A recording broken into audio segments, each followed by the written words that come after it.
everyone, this is Jen from Generator74. I hope everybody had a great Thanksgiving, and I'm looking forward to Christmas and spending time with some family and friends. So I wanted to do some tutorials, but I haven't had a chance, so I just thought I would do this video and show you some cards that I've made in my spare time over the last couple of weeks. This first card is a Get Well Soon card using a penny black stamp from this stamp set that I got online a long time ago. They were having a sale. It's just this little image right here. So cute. So it's really simple. It's just, you know, layered paper. Pop this up on 3D tape. Nothing special. This one's a Greeting Farm stamp. And this little stamp here is one of the dollar stamps from Michaels. You're my favorite thing. I love the colors in this paper, and I just colored in the image to sort of complement the colors in the paper. It doesn't match exactly, but I think it's close enough. So I'll be sending that out to someone soon. This one I made just with scraps from a project that I was working on. So it's nothing special. I just wanted to use up the scraps, and my dog's trying to play with my stack of paper. Hey, no. Thank you. This is a faux ribbon banner, I guess, that I made. Just like cutting the edges of the paper strip to make it look like a banner. And then this is a separate piece put up on 3D tape to make it look like it's all one. Hey, come here. Come here. Stay away from that. My dog put her toys on top of a stack of paper stacks I haven't had a chance to put away yet, and she makes me nervous. I'm afraid she's gonna start chewing the edges of them. Here are some birthday cards. I make birthday cards and hand them out to everybody in our department for the birthday. It's just something I started doing this year, and I'm pretty sure I'm going to continue this coming year.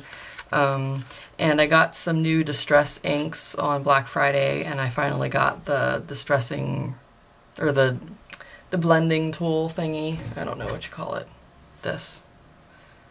I only got one, so I was just using it to see, you know, what I like. This card here is without, and this card's with the ink. And at first I thought it made it look really kind of grungy, and I didn't like it, but honestly, compared to the one that doesn't have it, I kind of prefer this one. So, I don't know. But I leave most of my cards blank on the inside. This one I did stamp the little cupcake border on the bottom. Just some sheer ribbon, and this is both popped up on dimensional tape. So, and this one's a little winter one. The little string of pearls here. I'm sending you birthday wishes. That was a dollar stamp as well. So is this one. This is a dollar stamp from Michaels. So this paper here is run through that crinkle thing. I think it's Fiskars. I don't have it. I borrowed a friend, so, and then I just inked the top to bring out the creases.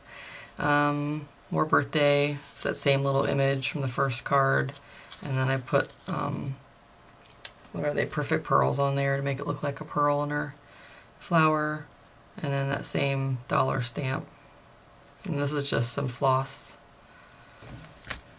I made these just the other night. That's another dollar stamp, and this is from a stamp set that I got a while back as well. It's this one. They're really cute little turtles. It's Trisha Santry Studio from Fiskars, I guess. So, and then this piece of paper here I ran through the Big Shot with a new folder that I just got. Supposed to be like water droplets, and I noticed it does look like water droplets whenever you run it through like the regular way, but if you use the paper upside down, it almost kind of looks like scales or something from a reptile. So that's why I used it upside down and put it behind the turtle. Another Greeting Farm stamp, and then a dollar stamp. I sometimes put something on the inside, especially if I have a lot of stuff on the front that makes it heavier on the front. I like to put something on the inside just so that it sort of helps balance it out so it doesn't fall over whenever they put it stand it up. Here's another birthday card. I just made this one last night. I, trimmed like about an inch off the edge of the cardstock on the front, used the border punch here, and then added some pattern paper here on the edge to make up the regular size card.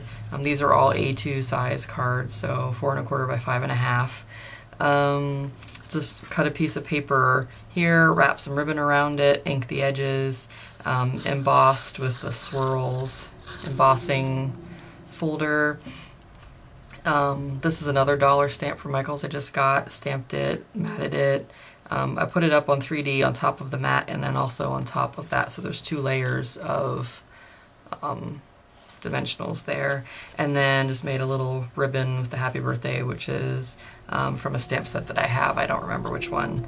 And then sort of bent it so that it sort of looks like it's waving across, and then put 3D dimensional underneath the wavy part to make it sort of pop out a little bit.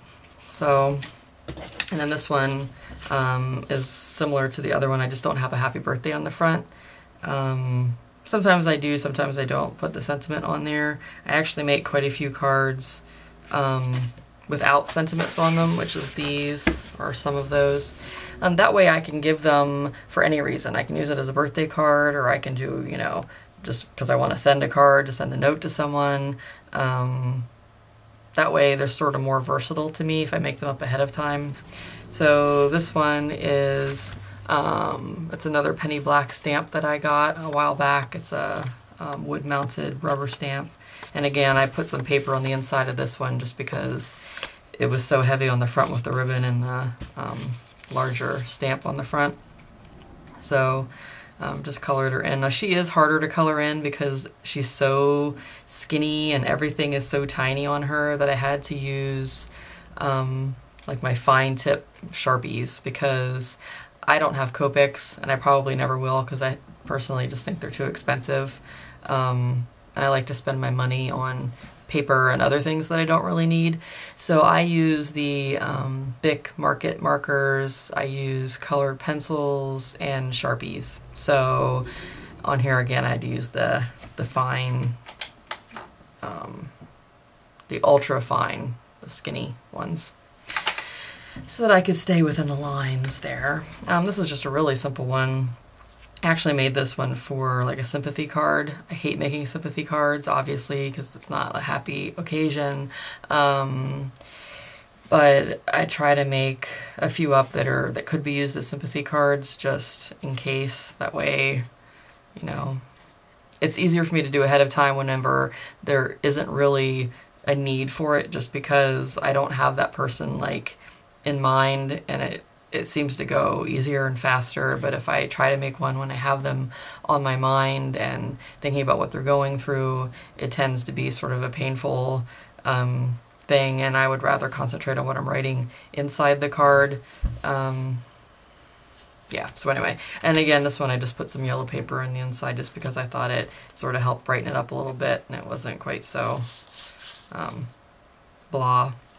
This is an embossing folder too, Cuttlebug, and then I just rubbed a brown ink pad over it to bring out the leaves, and some blue coordinating paper. This is a Greeting Farm stamp. I made this one quite a while ago, I think, and I just must have found it, so I pulled it out. And I just distressed the edges of the blue matte paper with my scissors, embossed this. My battery looks like it's going dead, which should be lovely. Another Greeting Farm stamp, and just put some flowers on there and some lace that I got at a local store. And this is Prima paper behind. I put some brads here. And that's that same penny black stamp. I just didn't color her in this time. I kind of liked it that way. Plus it's easier. And then just layered some coordinating papers. And this is from the dollar store, this string. And then this is the last card here with the turtle stamp that I showed you earlier. And then just some coordinating ribbon and paper. So thanks for watching, and I'll catch you next time. Bye!